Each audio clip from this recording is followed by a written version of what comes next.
there guys, Billybo10K here, bringing you another hashtag Smash BBTT video, and today we're going to be taking a look at another Twitter theory submitted by you guys regarding potential DLC fighters for Super Smash Bros. Ultimate. This series isn't just to predict the fighters, because this is all your theories. This is me getting some characters out there, showing people different ideas, different characters, and just kind of getting an idea of what you guys from the community really want.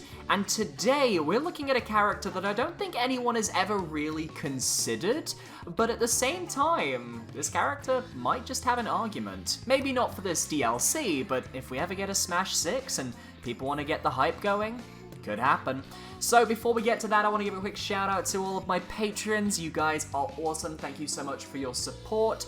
And I also want to give a shout out to my Twitch channel. That's a very odd thing to say, but very recently, Mr. Capritorne, good friend of mine, recently gifted me 8 subscriptions on my Twitch channel, 7 tier 1 subscriptions, and then he subscribed with a tier 2, which is absolutely insane, and I just wanted to give him a shout out because that is so damn generous. And if you guys want to check out my Twitch, links down below. I'm trying to stream 4 times a week. Today, I'm actually going to be streaming Akuji the Heartless, a PlayStation 1 game, and then tomorrow, I'm going to be starting Lost Dimension, which is a Danganronpa-esque style game, but it's more like an RPG. But it has a lot of elements like a killing game and stuff, so it's going to be really cool. Anyway, back to the video. Today, we're going to be taking a look at Bob Existence Twitter thread on the farmer from the Harvest Moon games, although I believe it's called Story of Seasons now, but let's be real, Harvest Moon's a much better game, and that's the one that you all know it from, so I'm gonna just say Harvest Moon. And this BBTT has some lovely little spreadsheets, like slideshows, like little things to read from, which is cool. I like that, makes my job so much easier. So let's get straight into this. Hashtag BBTT at Billybo10K. Here's an uncommon suggestion for a Smash character. Let's talk about the odds of the farmer from Story of Seasons, formerly known as Harvest Moon. So let's take a look.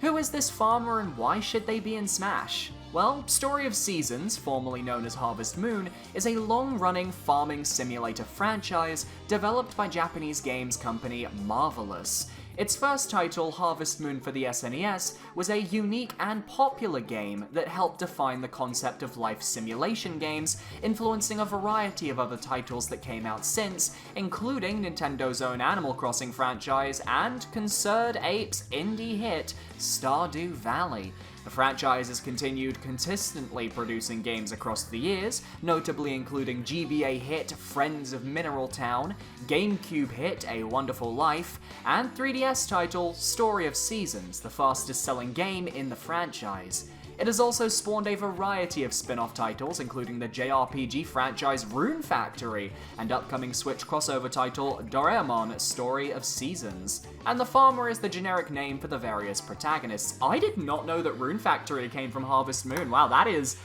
wow, I'm learning things. This is great. Obviously, this is a series that has had Nintendo influence, has been all of Nintendo's consoles. Clearly ticks that box if we were going with that. So wait, Harvest Moon isn't called Harvest Moon anymore? Yeah, correct. In 2012, Marvelous started localizing their games with their own studio, Xseed Games. The original localizers, Natsumi, retained the rights to the brand name Harvest Moon, leading to a name change. Okay, so it's a legal thing. Marvelous's farming simulators got rebranded as Story of Seasons, while Natsume began developing their own games under the Harvest Moon name. Natsume's games are poorly regarded by fans and critics alike, though. Their use of the Harvest Moon name has caused mass confusion. If only some high-profile game could shine a spotlight on Story of Seasons and cause people to learn the differences between the franchises. I'm going to assume that the one in this pictures here, I'm going to assume the one on the bottom is the new Harvest Moon games and the one on the top isn't, because they look very different, and the one on the bottom looks kind of trash, I'm not going to lie. But yeah, okay, that's interesting. Okay, so it's not Harvest Moon because of a legal reason. Alright, I'll call it Story of Seasons. You got me. Alright. So, do they have any major ties to Nintendo? Yes! In addition to debuting on the SNES, Story of Seasons has consistently been a Nintendo exclusive, with every Nintendo console except for the Wii U having at least one exclusive title. The games have also regularly been re-released through Virtual Console on Wii, Wii U, and 3DS. Nintendo also promotes the games heavily, including publishing the more recent games in Europe and licensing Nintendo content in the more recent titles, such as the ability to grow super mushrooms as crops, or the ability to dress your player character up as Mario. Alright, once again, ticking that box. Brilliant. Can they fight, or would they just be a villager echo? The farmer has a lot of skills that the villager does not, given their primary focus on farming and animal care, in addition to fishing and bug catching, which is also what the villager does with the bug catching and the fishing at least. They could grow a variety of crops, perhaps chosen from a hero-esque drop-down menu, to have different effects and different weapons. They could ride their horse, a la Wario's side special, or fight with cows, chickens, alpacas, or even penguins. They could even use the magical aid of the Harvest Sprites, or the Harvest Goddess herself, to help them fight. I assume that's something to do with the series in general. Additionally, DLC characters regularly have unique gimmicks, which the farmer could definitely have to separate them from the pack. They could have a stamina system from their games, limiting the amount of specials that can be used, a la Hero or Robin. They could have a season mechanic where they change crops and animals they use in their specials based on the season, which advances based on the farmer's health, combining Lucario's aura with Joker's rebellion gauge. Or they could do some wholly unique mechanic based on the franchise's relationship mechanics. I have to ask though, if Harvest Moon is no longer Harvest Moon in his Story of Seasons, would the original Harvest Moon games fall under the localization of the other company, the company with the worst games now? Would they be the ones owning the rights? I'm not really sure about that, but if that's the case, wouldn't that be an issue for the Story of Seasons character to get in? I'm just pointing that out there. I don't know if that's actually a problem or not, but I just want to point that out there, just in case someone could answer that in the comments below. Who knows, it might even get answered in these last 4 slides. So let's take another look. What would they even look like? Okay, let's see. As one of the original life simulators, most Story of Seasons farmers are in games without major customization options, meaning they have canon designs and names that could be used in Smash Bros.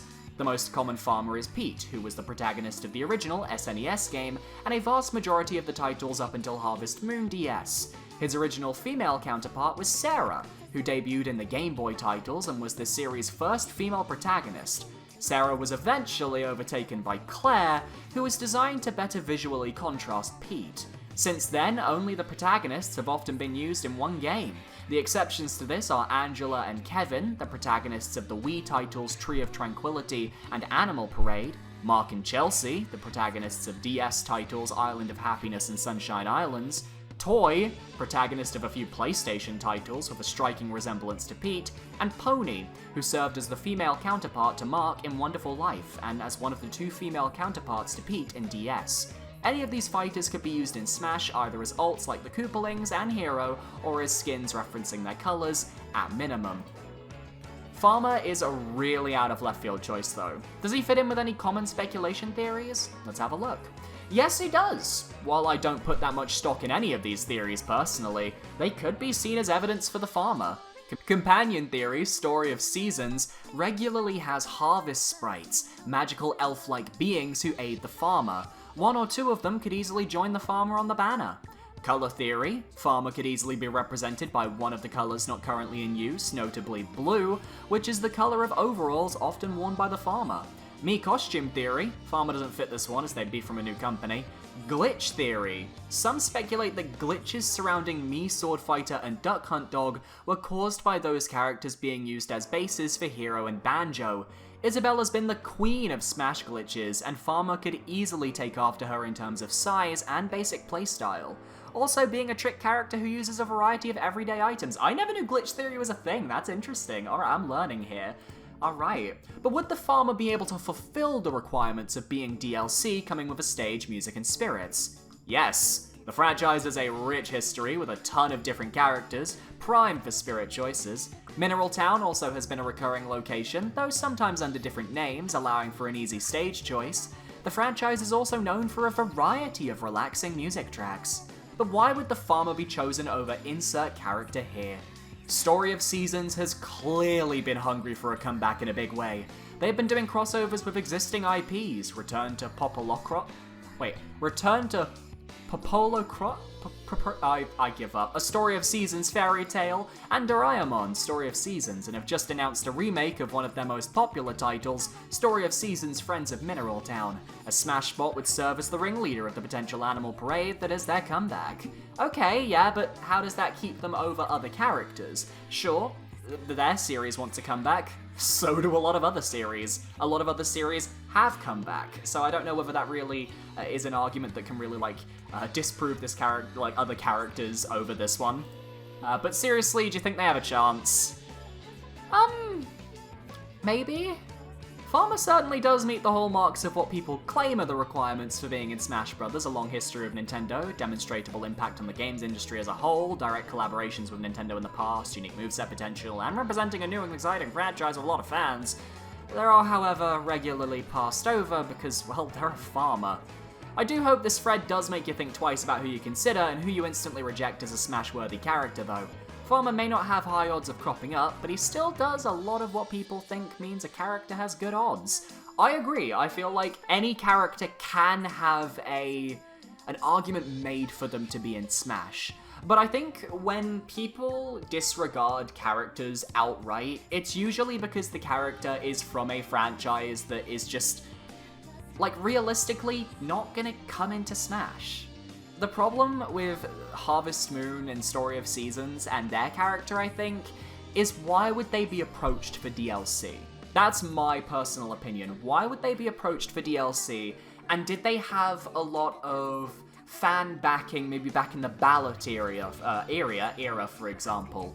Because even though the ballot is over and we got all of our fan favorite characters, I imagine that they're still referring to that information to see which characters have been really popular and which characters people want to see. I imagine Erdrick probably got a lot of votes from Japan when it came to the Smash ballot. I imagine Persona characters probably got votes in the ballot as well. And especially for older characters like the Farmer, or for basically any character from a retro series, I feel like that ballot is where we kind of needed to come out and kind of showcase who we are, because that's what's going to get Nintendo to really look at the character, and I don't think I really heard much for Harvest Moon or Story of Seasons back then. That's my major concern, and that's why I don't think this character is at all likely for this DLC pack. But if you want this character to get into Smash 6 or a future DLC pack, drum up some hype. Show people this character, make some Twitter accounts, make some Tumblrs, make a Smashboards thread, all that kind of fun stuff that you can use to kind of get the community around your character. Maybe even try and get a YouTuber to make a video specifically dedicated to this character and why this franchise deserves to be in the game, but maybe from a YouTuber who actually knows the franchise, because I don't really know the franchise very well, so I wouldn't do that justice. But yeah, I don't necessarily think this character is coming. I'm pretty sure it's not happening. But I think it's an interesting thing to think about, and I think this is a character that could potentially have potential. I've been repeating a lot of words, but that's because, there's not really much else to say. Thank you for watching this video, guys. I hope you guys enjoyed. If you did, be sure to leave a like, comment, and subscribe. Make sure to go and follow Bob Existent on Twitter if you can. Links are down below. And I will talk to you guys next time. Thank you for watching, and I'll see you guys then. Goodbye, guys.